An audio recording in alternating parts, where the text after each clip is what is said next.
Le message est arrivé un jeudi matin pendant que j'arrosais les géraniums sur le balcon. Mon téléphone a vibré dans la poche de mon tablier et je me suis essuyé les mains sur le torchon de cuisine avant de répondre. C'était lui, mon mari de 40 ans. Le message était court, direct, comme il l'a toujours été pour les sujets qu'il ne voulait pas vraiment discuter. Nous allons devoir reporter le voyage. Léa veut rencontrer sa grand-mère biologique. J'ai besoin d'être présent pour ça. Tu comprends, n'est-ce pas? Je l'ai lu une fois, puis une autre, puis encore une autre. Les géraniums attendaient toujours l'eau, mais mes mains s'étaient arrêtées au milieu du geste. L'arrosoir est resté suspendu dans l'air quelques secondes avant que je ne me rende compte et que je le baisse. Lentement, j'ai regardé l'arrosoir vert défraîchi, les fleurs rouges délicates, l'horizon dégagé de ce matin d'octobre qui promettait de la chaleur pour l'après-midi. Tout était pareil, tout exactement comme c'était 5 minutes avant. Seulement moi, je venais d'être effacée d'une célébration qui avait pris des mois à planifier, des années à rêver, toute une vie à mériter. 40 ans de mariage. Une croisière en Méditerranée dont je rêvais depuis mon adolescence. Depuis que je lisais des magazines de voyage en cachette à la bibliothèque municipale et que j'imaginais comment ce serait de naviguer vers la Grèce, toucher les pierres anciennes de la Croatie, sentir le vent de l'Adriatique. Billet acheté il y a 3 mois, cabine réservée à l'avance, itinéraire monté avec soin pendant les nuits que j'ai passées seule devant l'ordinateur pendant qu'il regardait le rugby dans le salon. Tout payé par moi comme toujours, et maintenant annulé. Pas reporté, je le savais. Annulé parce que la petite fille de 16 ans avait une urgence émotionnelle qui valait apparemment plus que 4 décennies de ma vie dédiée à cette famille. Je n'ai pas répondu au message, pas immédiatement. J'ai fini d'arroser les plantes avec des mouvements automatiques. J'ai rangé l'arrosoir à sa place habituelle. J'ai accroché le tablier au crochet derrière la porte de la cuisine. Je suis entrée et j'ai préparé du café, même si je n'avais pas envie de le boire. Le rituel me calmait. Il l'a toujours fait. Depuis que je me suis mariée, à 28 ans, préparer le café le matin était mon moment pour organiser mes pensées avant d'affronter la journée. Il avait 32 ans quand nous nous sommes rencontrés. Un homme sérieux, travailleur, fiable, un bon mariage, je pensais à l'époque. J'ai continué à le penser jusqu'à ce matin-là. Sans scandale, sans trahison évidente que je sache, sans dispute à cris qui réveillent les voisins. Il travaillait comme superviseur dans une entreprise de logistique, moi comme comptable dans un cabinet moyen. Je gagnais plus, j'ai toujours gagné plus, mais ça ne s'est jamais dit à voix haute. Quand sa fille est apparue dans notre vie, elle avait 8 ans, fruit d'une relation antérieure qu'il mentionnait rarement avec une femme qu'il avait connue avant moi et qui avait duré seulement 2 ans. La mère biologique avait disparu quand la petite avait 5 ans. Elle est simplement partie un matin et n'est jamais revenue. Elle a laissé la fillette sans explication, sans un mot, sans adresse. J'ai accueilli la petite parce que c'était la bonne chose à faire, parce que j'aimais cet homme et parce que, c'était ce qu'on attendait de moi. Pendant des années, c'est moi qui ai emmené la petite chez le médecin quand elle avait de la fièvre au milieu de la nuit. Moi qui me réveillais à 5 heures du matin pour lui préparer le déjeuner avant d'aller travailler. Moi qui ai payé l'école privée, les fournitures chères, l'uniforme neuf chaque année. Tout. Il contribuait, bien sûr, avec ce qu'il pouvait, mais c'était mon salaire qui sauvait la situation quand le sien ne suffisait pas. La petite m'appelait par mon prénom. Simone, jamais maman. Je comprenais, je respectais, je n'ai rien forcé. Mais j'ai aimé comme si elle était mienne, tout en sachant que pour elle, je ne le serais jamais. Elle a grandi, a fini l'école, a fait ses études que j'ai payées à moitié, a rencontré un bon garçon, s'est mariée à 26 ans, a eu Léa 2 ans plus tard, ma petite fille postiche, comme je pensais moi-même parfois quand j'étais seule. J'aimais cet enfant. Je l'ai aussi gardé les week-ends quand les parents voulaient en sortir. J'ai payé ses cours de préparation pour l'université. Et maintenant, à 68 ans, avec le corps fatigué et les cheveux complètement gris, je découvrais que j'étais encore substituable, jetable, optionnel. Le téléphone a sonné pendant que le café coulait. C'était lui. J'ai regardé le nom clignoter sur l'écran. J'ai respiré profondément 3 fois avant de répondre. J'ai répondu à la 3e sonnerie. « Tu as vu mon message ?» Sa voix était décontractée, comme s'il demandait si j'avais vu la météo.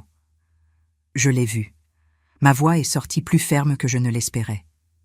Tu comprends, n'est-ce pas?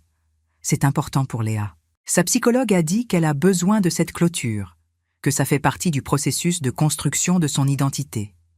Il utilisait des mots qui n'étaient clairement pas les siens. Et notre voyage? J'ai demandé en gardant un ton neutre. 40 ans de mariage. On a planifié ça pendant des mois. On ira après, Simone, à n'importe quel autre moment. Tu sais que ces choses d'adolescents sont urgentes, elles ne peuvent pas attendre, mais notre voyage, oui, on a le temps. Je comprends. C'est tout ce que j'ai dit avant de raccrocher. Je me suis assise à la table de la cuisine et j'ai ouvert l'application de la banque avec des mains qui ne tremblaient pas. Tout était là. La croisière avait coûté 4 500 €. Billets, cabine, excursion, assurance voyage. Tout sur ma carte, tout à mon nom. Je n'ai pas pleuré. Les larmes n'ont jamais rien résolu dans ma vie. J'ai passé toute la journée à réfléchir. Le soir, quand il est finalement arrivé presque à 22 heures sentant la bière, j'avais déjà pris ma décision. Je vais voyager seule, j'ai répondu calmement. Il s'est arrêté avec le téléphone à la main. Tu ne vas pas voyager seule à cet âge-là. À cet âge. Comme si 68 ans était synonyme d'incapacité. Si, je pars. Les billets sont payés. Je pars au Japon et en Thaïlande. Chaque mot pesait. Il a ri, une rire d'incrédulité. Et moi, je vais rester ici tout seul? Qui va faire à manger? La question m'a frappé comme une gifle. Toi, tu as choisi de rester. Tu as choisi la petite fille, la recherche de la grand-mère biologique. Moi, je choisis de partir. Je choisis de faire quelque chose pour moi, pour la première fois en 4 décennies. Il a encore essayé d'argumenter pendant presque 1 heure. J'ai tout écouté en silence. Quand il a fini, je me suis simplement levée, je suis montée dans la chambre et j'ai fermé la porte à clé. Je me suis allongée sur le lit encore habillée et pour la première fois de toute la journée, j'ai senti un léger sourire toucher mes lèvres. Je partais en voyage seule, pour la première fois en 40 ans de mariage, pour la première fois en 68 ans de vie. Mais avant de continuer, vérifiez si vous êtes déjà abonné à la chaîne et dites-nous en commentaire de quelle ville ou pays vous nous regardez. Nous aimons beaucoup savoir jusqu'où nos histoires voyagent. Le lendemain matin, je me suis réveillée avant que le réveil ne sonne. La chambre était encore sombre. Il dormait toujours dans la chambre d'amis où il était allé après que j'ai fermé la porte la veille. Je suis descendue et j'ai préparé du café dans la cuisine silencieuse. Je me suis assise avec le vieil ordinateur portable et j'ai vérifié tout l'itinéraire du voyage avec une attention renouvelée. Maintenant, ce n'était plus quelque chose que nous ferions ensemble, mais mon voyage personnel, mon aventure. 2 semaines en Asie. Tokyo d'abord, 5 jours à explorer la ville. Puis Kyoto avec ses temples anciens. Et finalement Bangkok et les plages de Thaïlande. J'ai ouvert ma grande valise, celle en toile verte qui était rangée dans le placard du couloir. J'ai commencé à séparer les vêtements avec soin. Pas beaucoup. J'ai toujours été pratique. Des robes légères à manches longues, un pantalon en lin beige, 2 chemisiers en coton, des chaussures confortables pour marcher. J'ai tout plié méticuleusement. Il est descendu vers 9 heures, encore en pyjama, avec un visage d'avoir mal dormi. « Tu pars vraiment ?» Sa voix était rauque, fatiguée. « Oui. » Je n'ai pas levé les yeux de la valise. Il a soufflé et est sorti sur la terrasse. Je l'ai vu allumer une cigarette et parler au téléphone avec de grands gestes, probablement avec sa fille, se plaignant de moi. Le téléphone fixe a sonné. C'était Martine, mon amie depuis l'école, la seule à qui j'avais tout raconté sur le voyage depuis le début. « Alors, vous partez ensemble finalement ?» Sa voix était pleine d'espoir. « Non, il a maintenu l'annulation, mais moi je pars seule. » Un long silence de l'autre côté, puis un grand éclat de rire, plein d'admiration. « Mon Dieu, Simone, tu parles sérieusement. À 68 ans, tu pars en Asie toute seule. Ou tu es folle ou tu es trop courageuse. Peut-être les deux. Ou peut-être je suis juste lucide pour la première fois de ma vie. Nous avons parlé pendant presque 1 demi-heure. Elle m'a fait promettre de lui envoyer des photos tous les jours. Quand j'ai raccroché, je me sentais plus légère, plus confiante. J'ai passé les jours suivants à tout organiser avec la précision de décennies, à travailler avec des chiffres et des délais. J'ai confirmé toutes les réservations d'hôtels. J'ai imprimé les confirmations sur papier parce que je ne faisais pas totalement confiance à la technologie. J'ai séparé les yens et les bahts thaïlandais que j'avais achetés des mois auparavant. J'ai organisé les documents, fait des copies du passeport, noté les numéros d'urgence dans un petit carnet. J'ai prévenu le cabinet de comptabilité où je travaillais depuis 25 ans que je prendrais les 2 semaines de congé accumulées que je n'avais jamais utilisées. Ma patronne, Véronique, une femme de 42 ans qui m'avait toujours traité avec respect, m'a regardé avec quelque chose entre l'étonnement et l'admiration quand je lui ai expliqué. « Vous partez vraiment seule, Simone, en Asie ?» Elle ne pouvait pas cacher sa surprise. « Oui, c'est ça, seule et heureuse. » J'ai répondu avec un sourire qui m'a surprise par sa sincérité. Quel courage! Moi, à 42 ans, je meurs de peur de voyager seule, même à Lyon. Elle a ri, mais c'était un rire d'admiration. 3 jours avant le départ prévu, la fille de Michel est apparue à la maison sans prévenir. Thaïs avait 48 ans maintenant, 2 enfants adolescents, une maison confortable que j'avais aidé à meubler, toute une vie à laquelle j'avais contribué sans jamais recevoir un vrai merci. « Il faut qu'on parle, Simone. » Elle a dit mon prénom comme toujours, jamais maman. Elle est entrée sans y être invitée et a jeté son sac cher sur le canapé du salon. J'étais dans la cuisine en train de faire ma liste finale. Je ne me suis pas levée pour la saluer. De quoi? Ma voix est sortie plus froide que je ne le voulais. De cette attitude infantile. Mon père est très triste, très blessé par toi. Il ne dort pas bien, il ne mange pas. Elle parlait comme si j'étais responsable de son bien-être émotionnel. Et moi, est-ce que je ne passe pas par un moment difficile? 40 ans de mariage, un voyage que j'ai attendu toute ma vie, annulé par un message de 3 lignes. Ma voix a monté d'un ton. Ce n'est pas annulé, c'est reporté. Vous pouvez partir l'année prochaine, dans 6 mois. Elle gesticulait avec les mains. Pour quand exactement? Quand Léa aura fini la thérapie qui peut durer des années, quand elle entrera à l'université et aura de nouveaux problèmes, quand j'aurai 75 ou 80 ans et que je ne pourrai plus bien marcher, chaque question sortait plus forte, plus ferme. Elle est devenue rouge. Vous avez toujours été difficile, toujours avec cette manie de faire du drame pour n'importe quoi. Mon père l'a toujours dit que vous êtes dramatique. Elle a pratiquement crié. Tu peux partir maintenant. J'ai dit bas mais ferme. Comment? Elle ne croyait pas ce qu'elle entendait. Tu m'as très bien entendu. Tu peux partir. J'ai des choses à faire, un voyage à préparer. Je n'ai ni le temps ni la patience pour ça. Elle laissait rester debout quelques secondes, la bouche ouverte. Puis elle a attrapé son sac avec force et est sortie en claquant la porte si fort que le cadre au mur a tremblé. La veille du voyage, je me suis préparée à dîner seule pour la première fois en 40 ans. J'ai préparé un steak simple comme je l'aime, avec de l'ail et du beurre, du riz et une salade de tomates. J'ai mis la table juste pour moi, en utilisant la belle nappe que je gardais pour les visites. J'ai allumé une petite bougie à la lavande. J'ai mis de la musique douce à la radio. J'ai mangé lentement, en mastiquant bien, en savourant chaque bouchée. Il est passé par le salon pendant le dîner, a vu toute la scène. Il n'a rien dit. Il est monté dans la chambre d'amis en marchant fort dans les escaliers comme un enfant capricieux. J'ai lavé la vaisselle calmement, en séchant chaque assiette, chaque couvert. J'ai éteint les lumières une par une. Je suis montée lentement. Ma valise était déjà prête, complètement fermée, attendant à côté de la porte de la chambre. « Demain, on commence », je lui ai chuchoté à la valise. Je me suis couchée et j'ai dormi profondément pour la première fois en semaine. Le taxi est arrivé ponctuellement à 5 heures du matin. La ville dormait encore, les rues étaient vides et silencieuses. J'étais déjà complètement prête depuis 4h30, assise dans le salon avec la valise à côté. La maison était sombre, silencieuse. Il n'est pas descendu pour dire au revoir.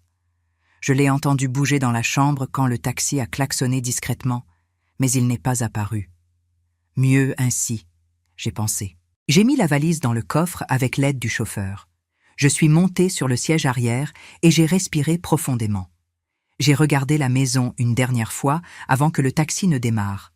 La maison qui avait été mienne pendant 35 ans. Les lumières étaient éteintes. Elles semblaient mortes, sans vie, sans âme. Je n'ai pas regardé en arrière quand le taxi a tourné au coin de la rue. J'ai gardé les yeux fixés devant, sur le chemin éclairé par les lampadaires. L'avion a décollé ponctuellement à 8 heures du matin de l'aéroport Charles de Gaulle. Je suis resté à regarder comment Marseille devenait petite là-bas en bas, à travers le hublot. Les lumières de la ville encore clignotantes contre le soleil naissant. J'ai senti quelque chose d'étrange dans la poitrine, serré, mais pas mauvais. Ce n'était pas exactement de la peur, c'était la liberté, c'était la possibilité, c'était un futur ouvert comme le ciel infini que l'avion traversait. L'avion a atterri à l'aéroport de Narita, un matin clair et frais d'octobre japonais. La ville semblait magnifique, même d'en haut, organisée, moderne, exactement comme je l'imaginais depuis petite quand je lisais sur le Japon à l'école. Mon cœur battait vite quand l'avion a touché la piste. J'ai récupéré ma valise après avoir attendu presque 40 minutes. Je suis passé par la douane où un officier japonais a tamponné mon passeport sans poser de questions et je suis sorti de l'aéroport en suivant les panneaux en anglais. J'ai pris un train express vers Tokyo en suivant les instructions que j'avais imprimées. Le trajet jusqu'à l'hôtel a été une révélation visuelle.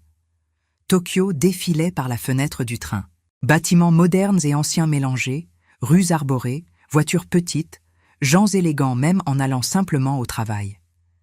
Tout semblait un film, moins réel que le réel. L'hôtel était petit dans le quartier d'Asakusa, un 3 étoiles simple que j'avais choisi pour le prix et l'emplacement. La chambre était petite, mais avait un charme indéniable. Une fenêtre avec vue sur une petite rue étroite, un lit double avec une couette blanche moelleuse, une salle de bain minuscule mais fonctionnelle. J'ai posé la valise par terre et je me suis assise sur le bord du lit. J'étais à Tokyo, seule, à 68 ans, sans mari, sans famille, sans personne qui m'attendait.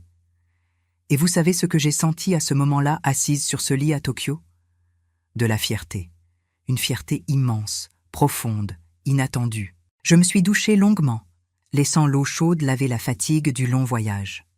Je me suis changée et je suis descendue à la réception où une jeune fille avec les cheveux violets m'a donné une carte de la ville et a marqué quelques points touristiques avec un stylo rouge. Je suis sortie en marchant sans aucune hâte, sans itinéraire rigide, sans personne pour me presser. Tokyo en octobre était exactement comme je l'imaginais.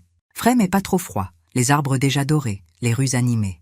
Je me suis arrêtée dans un petit café qui semblait sorti d'un film et j'ai commandé un thé vert et des mochis en pointant le menu. Je me suis assise à une petite table près de la fenêtre et je suis restée là à observer comment la ville finissait de se réveiller. C'était magnifique, chaque détail. Le goût délicat du thé, la douceur des mochis, le son du japonais parler rapidement autour de moi. Tout était absolument magnifique et nouveau et mien. J'ai passé toute la journée à marcher sans arrêt. Je suis allée au temple Sensoji avec ses lanternes rouges géantes. J'ai visité un jardin zen où j'ai observé les carpes nager dans un étang tranquille. J'ai mangé des ramen dans un petit restaurant où personne ne parlait anglais. Une soupe délicieuse. Le soir, fatiguée mais animée, je suis revenue à l'hôtel et j'ai pris le train-balle vers Kyoto le lendemain.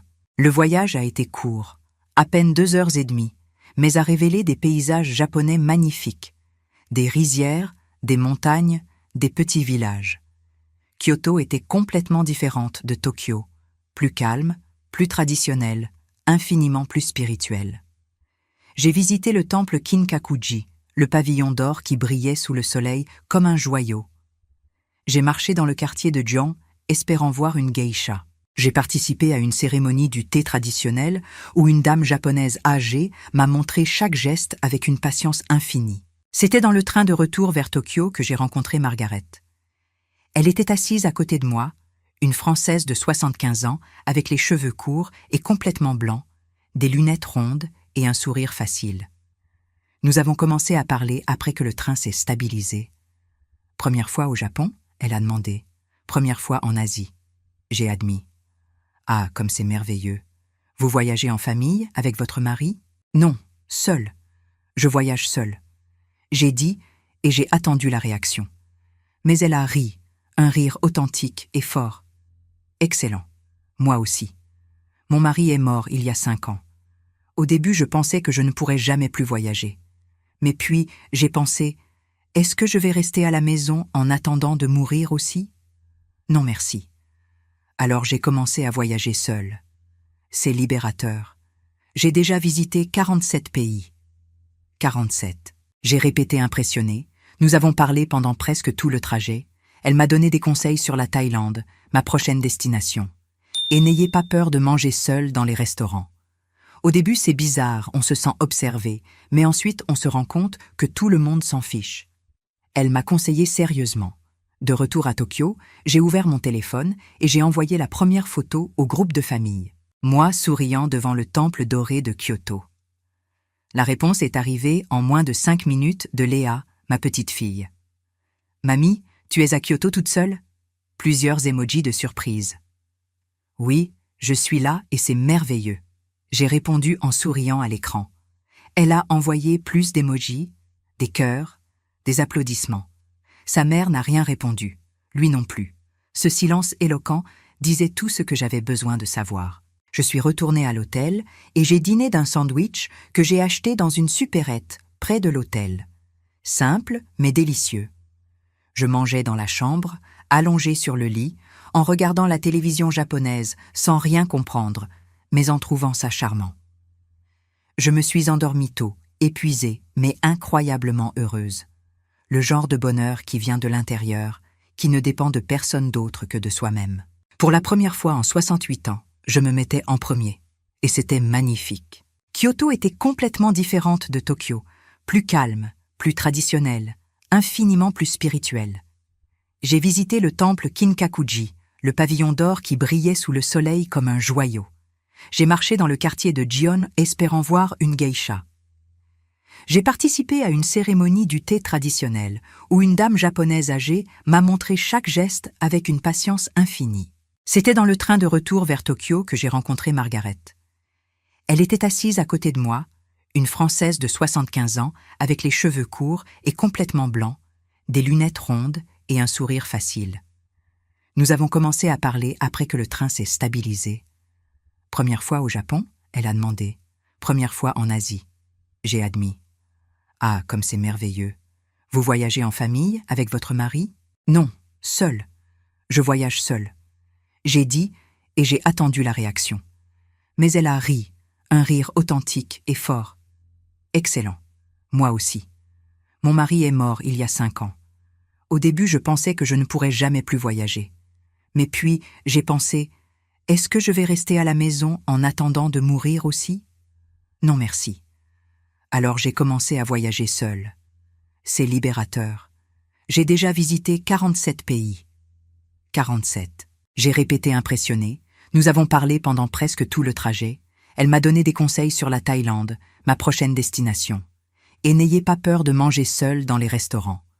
Au début, c'est bizarre, on se sent observé, mais ensuite on se rend compte que tout le monde s'en fiche. Elle m'a conseillé sérieusement. De retour à Tokyo, j'ai ouvert mon téléphone et j'ai envoyé la première photo au groupe de famille. Moi souriant devant le temple doré de Kyoto. La réponse est arrivée en moins de 5 minutes de Léa, ma petite fille. « Mamie, tu es à Kyoto toute seule ?» Plusieurs emojis de surprise. « Oui, je suis là et c'est merveilleux. » J'ai répondu en souriant à l'écran.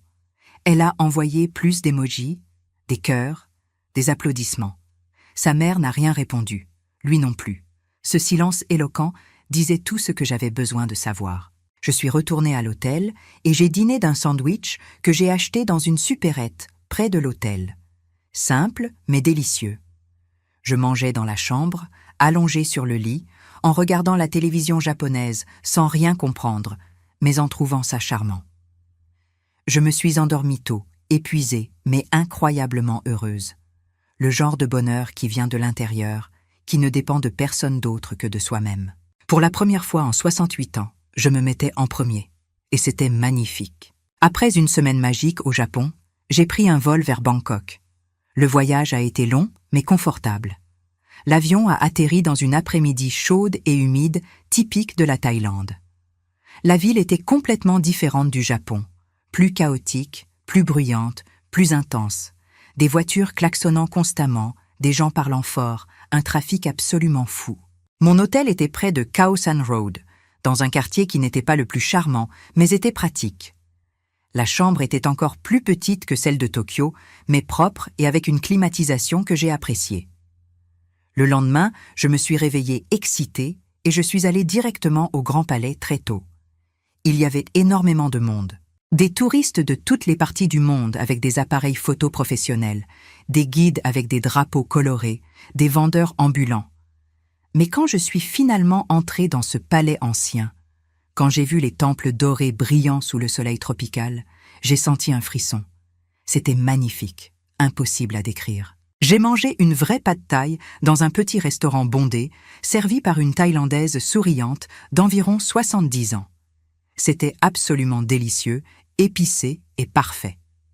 L'après-midi, j'ai pris un tuk-tuk bruyant dans les rues de Bangkok. Le conducteur conduisait comme un fou, mais c'était amusant. Je suis allée au marché flottant où les vendeurs vendaient des fruits, des légumes et des souvenirs depuis leur bateau. 2 jours plus tard, j'ai pris un bus vers un sanctuaire d'éléphants à quelques heures de Bangkok. C'était une expérience incroyable. J'ai pu toucher ces animaux énormes et gentils, les nourrir avec des bananes. Ils étaient si doux malgré leur taille. C'était dans un café près de la plage à Phuket, où j'étais allée pour quelques jours de repos, que mon téléphone a sonné. C'était lui, Michel. J'ai regardé le nom clignoter sur l'écran. J'ai débattu avec moi-même si je devais répondre. J'ai décidé que oui, mais sans attente. « Allô ?» J'ai répondu au 4e coup. « Simone, où es-tu exactement maintenant ?» Sa voix semblait fatiguée, plus vieille. « Je suis à Phuket, en Thaïlande. » J'ai répondu calmement. « Tu vas bien ? Tu es en sécurité ?» Pour la première fois, il semblait vraiment inquiet.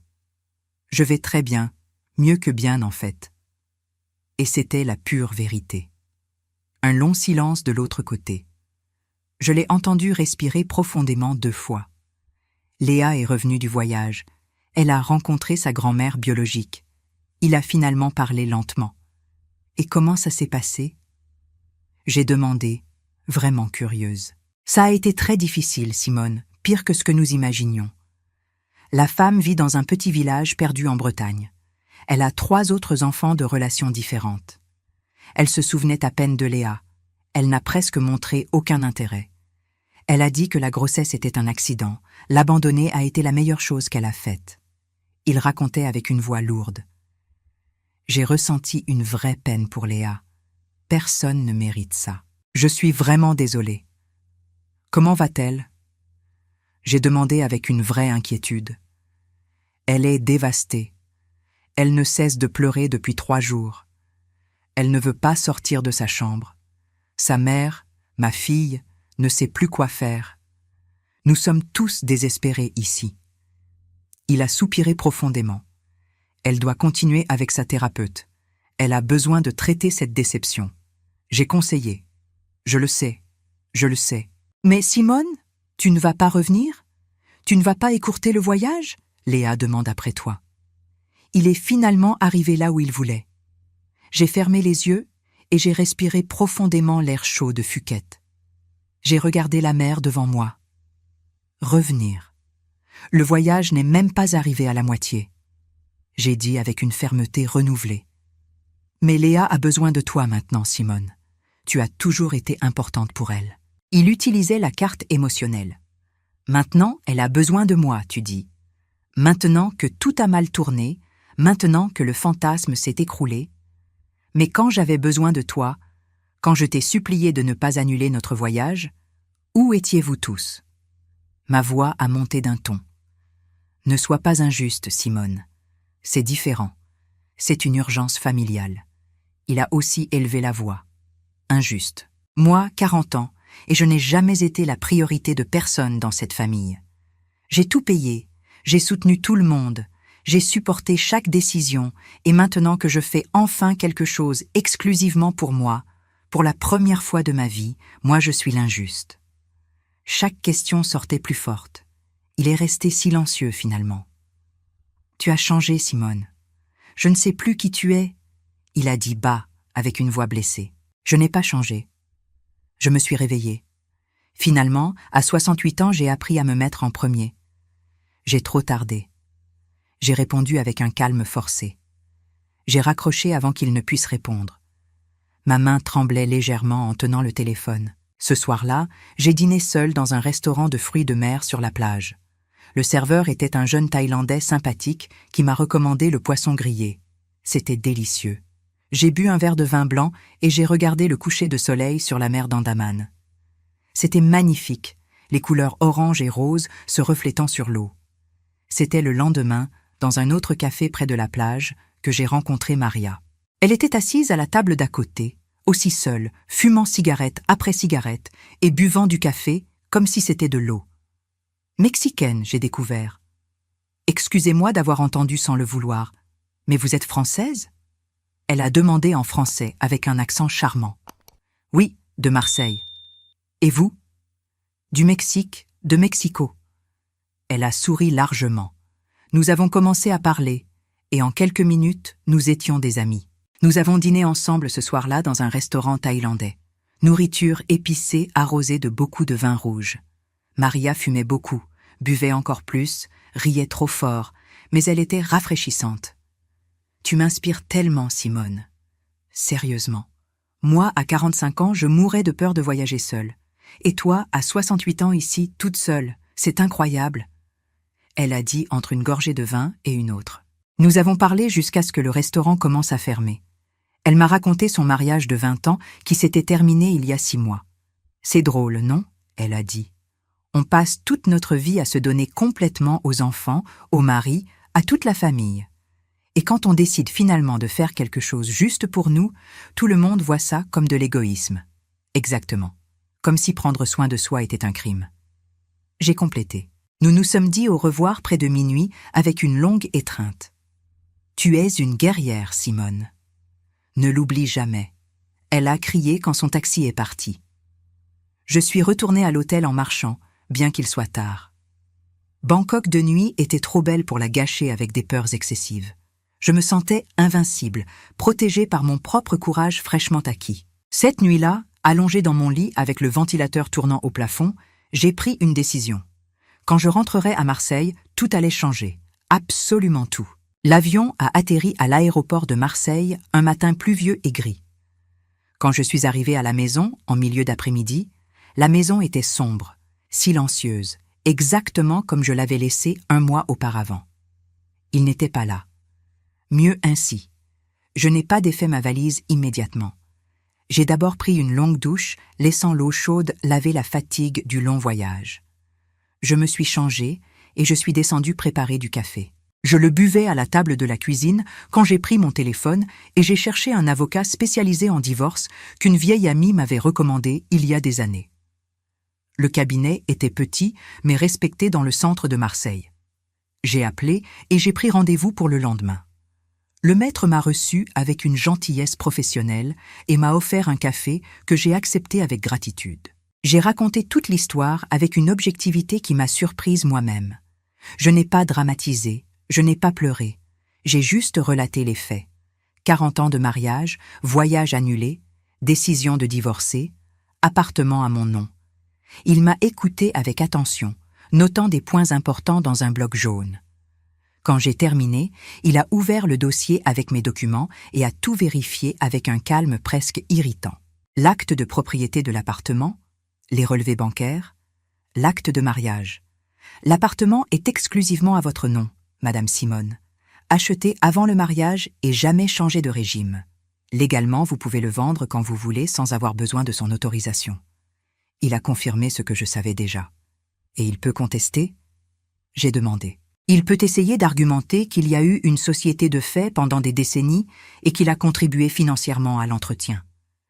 Mais pour être très honnête avec vous, ses chances de succès sont minimes si toute la documentation est en ordre. Il a été direct. Je lui ai posé des questions sur les conséquences légales possibles, les délais, les coûts. Il m'a tout expliqué avec patience. Je suis sortie de là 1 heure plus tard, avec la sensation étrange de traverser un pont.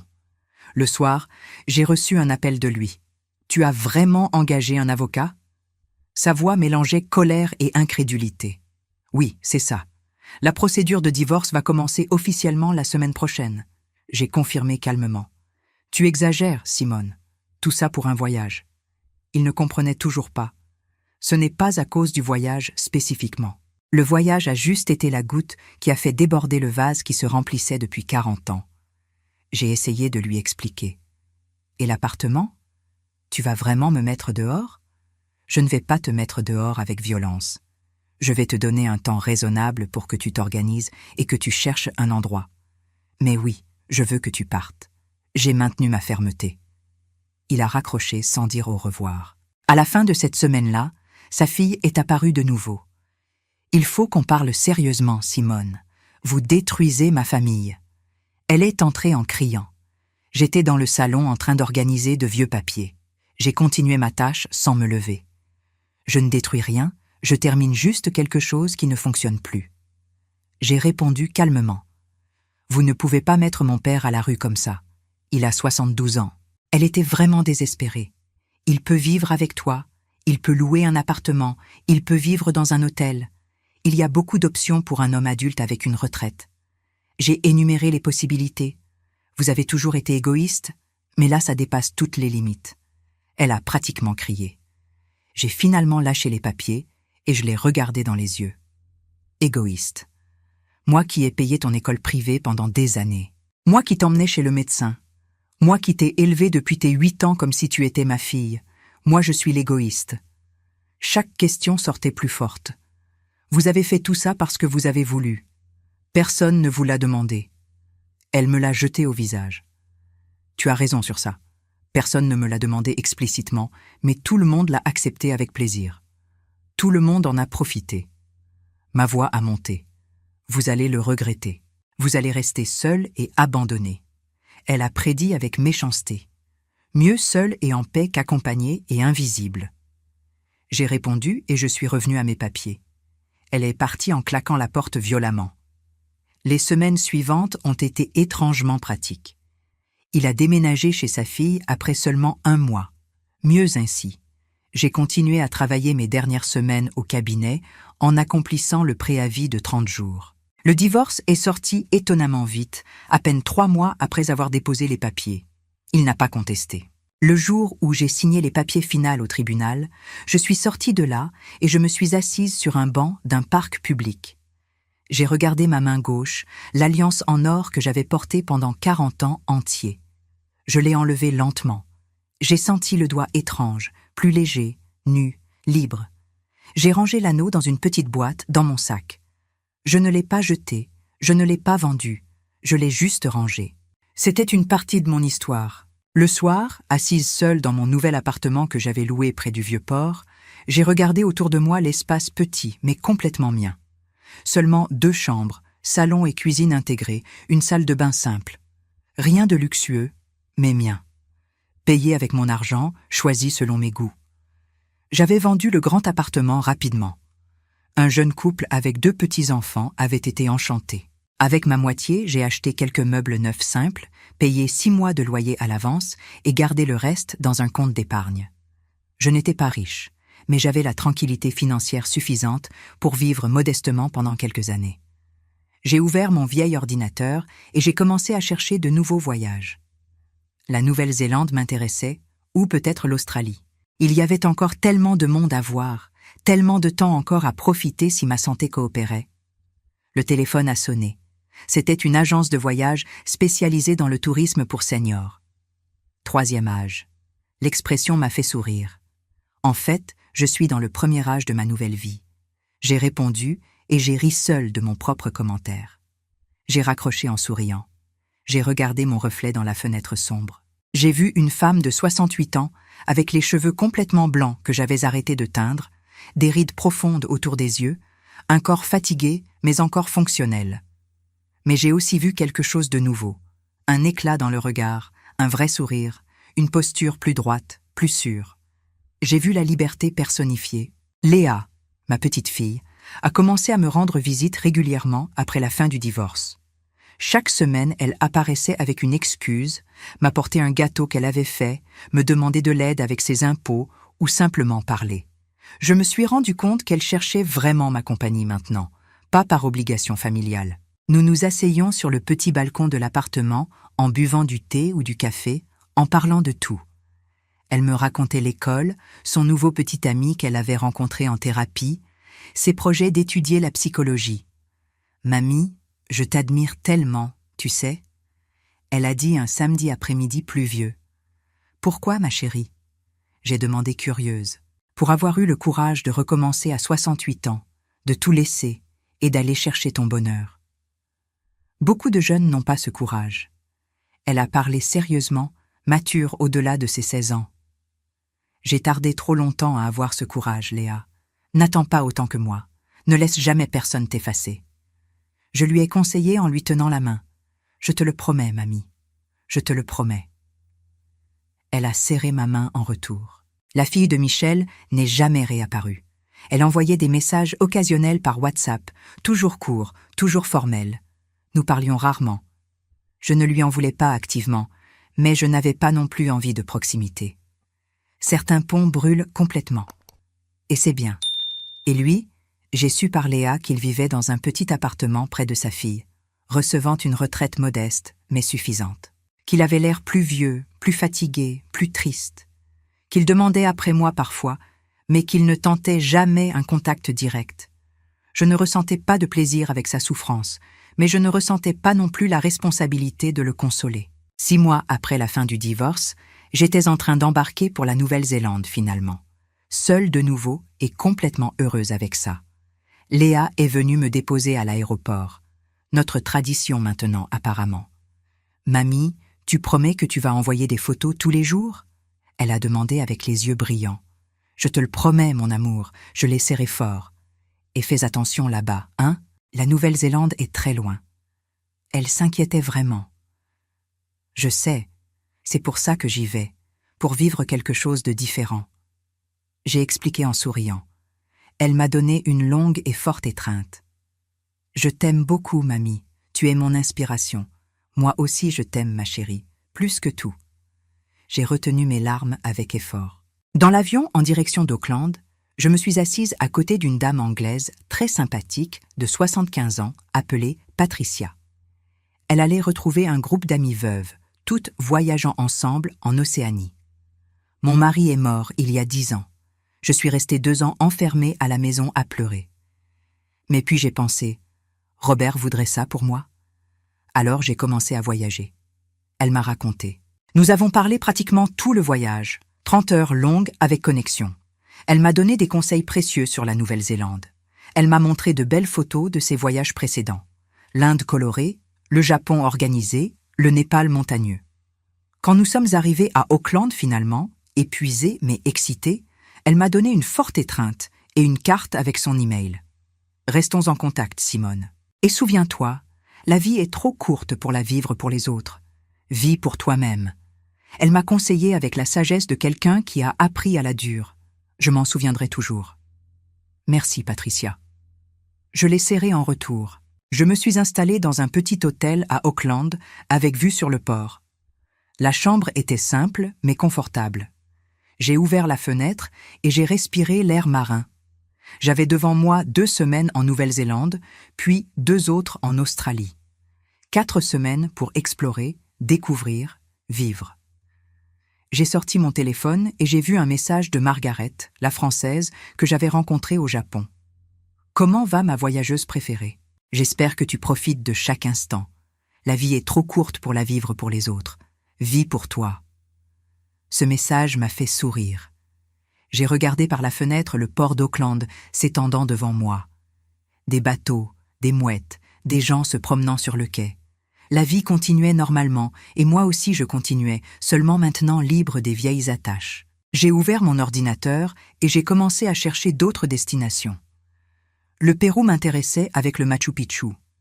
L'Islande aussi avec ses geysers et ses aurores boréales. Il y avait encore tellement à voir, tellement à vivre. Je me suis levée et je suis allée sur le petit balcon de la chambre d'hôtel. J'ai regardé la ville s'étendre devant moi. Auckland brillait sous le soleil du matin. J'ai pensé à tout le chemin parcouru depuis ce jeudi matin où j'arrosais les géraniums sur mon balcon à Marseille. Ce message qui avait tout changé. Cette décision de partir seule qui avait transformé ma vie.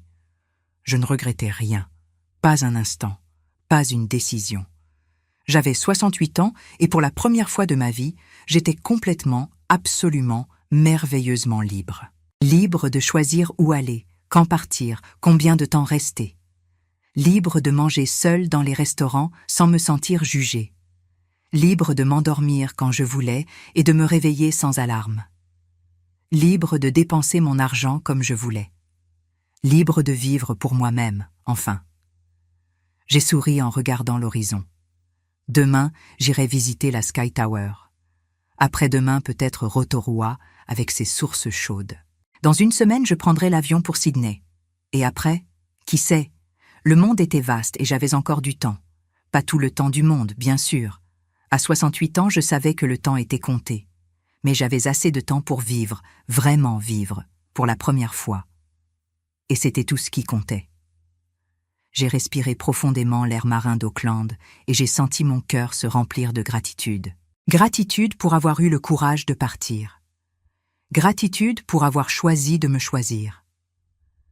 Gratitude pour cette nouvelle vie qui commençait à 68 ans. Il n'est jamais trop tard, j'ai pensé. Jamais trop tard pour recommencer. Jamais trop tard pour être heureuse. Jamais trop tard pour vivre. Si cette histoire a touché votre cœur, répondez ici dans les commentaires. À ma place, qu'auriez-vous fait? N'oubliez pas de regarder la prochaine vidéo qui apparaît sur votre écran. Elle apporte un rebondissement surprenant et émouvant qui vous captivera du début à la fin.